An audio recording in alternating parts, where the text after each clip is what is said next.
So, yesterday the trailer for the Iron Claw movie came out. It's being distributed by A24 Films.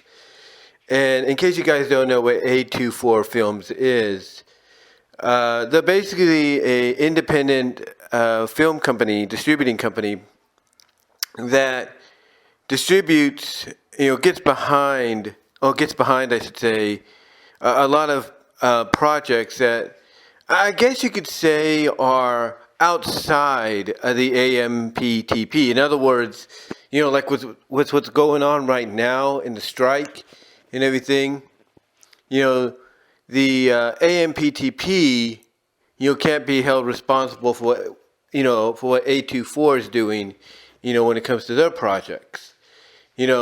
In other words, the Screen Actors Guild may even say, look, as long as that movie's not connected to anything major like Paramount, Disney, Universal, Warner Brothers, the Screen Actors Guild, the SGA, will pretty much give sometimes, if not most times, the okay to actors and actresses to go and finish that project since it's outside of what they're striking against right now. And The Iron Claw is one of those movies that is being distributed outside of the major studios. It's being distributed by A2 Films. It's being distributed by BBC Films and Alliance Entertainment. And I can say this, being a wrestling fan for a long time, this is a movie that I think a lot of fans have been wanting to see for quite some time because, we always see these biopics based on bands from the 60s and 50s. And, a lot of these biopics do a decent job in capturing, what happened between those bands and all that. We get these biopics and everything focusing on one individual singer, or we get these biopics focusing on, the behind the scenes situations of sitcoms or dramas, couples that come together because of said sitcom, stuff like that. And as I said, they do seem to capture, as best as they can, exactly what people have talked about in autobiographies, memoirs, you name it. We even got A2 Films behind the distributing of the Priscilla movie, which is based off her memoir, that kind of talks about her time being with Elvis. And if I know my mom, that might be something she might want to see down the line. Now, with that said, though, getting back to the Iron Claw, I have to say that what I saw here in the trailer definitely captures the spirit of what the Von Erichs meant to the wrestling business, what they meant to the state of Texas, and what they meant to world-class championship wrestling, WCCW, when it was around. In fact, the in-ring stuff that you see in the trailer feels authentic, feels genuine, to what, has always been documented. I mean, the people they picked out to portray the Von Erichs and portray certain other wrestling talent that we're going to see, appear throughout the film, I have to say that they did a tremendous job in, picking the right people and building them up. Obviously, if you're a wrestling fan right now, some of the wrestlers that will get your attention to tune in and watch this film for are, Chavo Guerrero Jr., that is, Ryan Nemeth, and MJF. Now, you might say, well, what do they have to do with the film? Well, there are significant parts in the film that they're going to, significant parts, I should say, of the Von Erich story, that they got to touch upon, which, obviously the people behind the film realize, hey, we cannot, tell this story without really telling the story, without really, getting into the nitty gritty, with some of the details and everything that happened behind the scenes. So, for example, Chavo Guerrero, he's going to be playing the Sheik. I think that has to deal maybe with Fritz and his sons when they first started. So the Sheik, is an integral part in their careers, I think, at the beginning. Then you have Ryan Nemeth.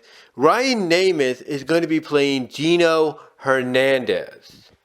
That's right, Gino Hernandez. And in case you guys don't know, Gino Hernandez, you got to watch Dark Side of the Ring for this. But Gino Hernandez was pretty much I wouldn't say a big name in a small pond, but he was the kind of name that had tragedy not struck him when it did, there is no doubt that Vince McMahon would have picked him up right away. There is no doubt. Unfortunately, he's somebody that did tragically meet an end, during his time in World Class. And again, you got to watch Dark Side of the Ring in the episode on Gino to find out what I'm talking about and everything, to really get the specifics, if you will, to really get the specifics. But then we have MJF, and MJF is actually going to be a very integral, if you will. It's going to be very integrated, if you will, in the story. Because MJF, believe it or not, is going to play Lance Von Erich. Now, in case you don't know who Lance Von Erich is, basically, he was brought in, I think, by Fritz to portray himself as a long-lost brother, or basically the other brother of the Von Erichs. Because at the time when Lance was brought in, I think they had already lost David. I don't know if they lost somebody else after that. I don't know if it was Mike or Chris they lost. But yeah, they needed to bring in another Von Erich because I think they were still doing a feud with the Freebirds. And they had no one else. And I think the youngest was not ready yet to get in the ring. Whoever that was, I think it was Michael Chris, was not ready enough or, built up enough to get in the ring. So they had to call upon somebody else. And he brought in this other wrestler and basically said, I'm going to make you a Von Erich.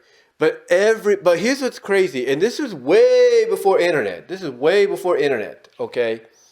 Way before anybody could be dubbed as Marks and be dubbed as be-all, see-all, know-it-alls and everything. The fan, and this specifically goes for the fans in Texas and Dallas. They could see that Lance Von Erich was not a genuine Von Erich. He was a fake one. He was a fake. And they let the Von Erichs have it.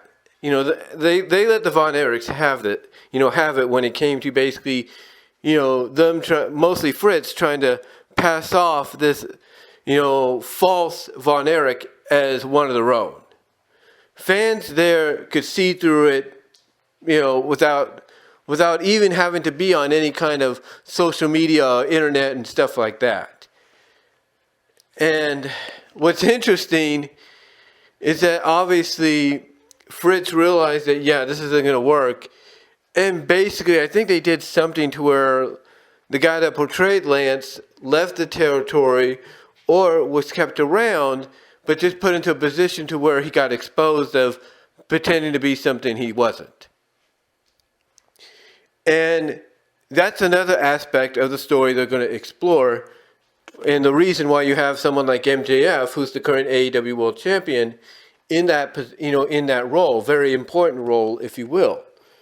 And again, you got Ryan Nemeth, you got, Chavo Guerrero Jr. in the roles they're going to be in. And those are very significant when it comes to the people they're portraying. Now, like I said, the story, the trailer, I should say, really got my attention as a fan because, again, like I said, the aestheticness, the articity, the aestheticness, if you will, that you see in the trailer, I thought was really good. And obviously they're going to explore everything about this family from when Fritz when Fritz started to when he got his sons into it to the tragedies and all that. We're going to get all the nook and crannies, if you will, of this family's story and everything. And obviously, Kevin Von Erich is behind it, or at least is endorsing it and is behind it, because he endorsed Zac Efron, as being a good portrayal of himself in the film. So it's going to be. So I'm going to say this. It's definitely going to be worth going to see. In 2 months. It's definitely going to be worth going to see in 2 months. There's no doubt about that. And again, if you want to know more about the Von Erichs and everything, and about World Class Championship Wrestling, there is several ways you can find out. You got several documentaries here on YouTube. You got The Rise and Fall of World Class by WWE. And then, of course, you got the Dark Side of the Ring episode as well. And I think even Tales from the Territories did it too. I'm not really sure. But there's various ways you can find out, all the details that you want to know about before going to see this movie, to really get a grasp as to, what this family meant to the wrestling business. Because, I didn't know much about the Von Erichs until the 90s, when Kerry Von Erich came in as to the WWE, that is, as the Texas Tornado. And it wasn't until, I think, a year or two into his run, in WWE, that they finally referred to him not just as Texas Tornado, because that's what they did. That's the one thing Vince would do. Vince would bring somebody in and for a certain amount of time, he would have them go by whatever nickname or gimmick name he gave them, before finally saying, you know what, we're just gonna change it to where you'll still have the name, but we'll give you your real name or whatever, like, actual name we can think of. And for Kerry Von Erich, he was, like I said, for a year or so, a good year and a half, he was the Texas Tornado. That was it. Then I guess later on, they decided, okay, people know who he is. They recognize him, as being part of the Von Erichs. And they just said, let's call him Texas Tornado, Kerry Von Erich. And that's what they did, which was really good. So, so that's how I knew about Kerry Von Erich and everything. And I swear I did see him after he left WWF. I think I did see him pop up in WCW briefly, as well as in GWF and all that. So, and he's had some memorable moments outside the ring, too, before he took his own life about a year or two later. 2 years.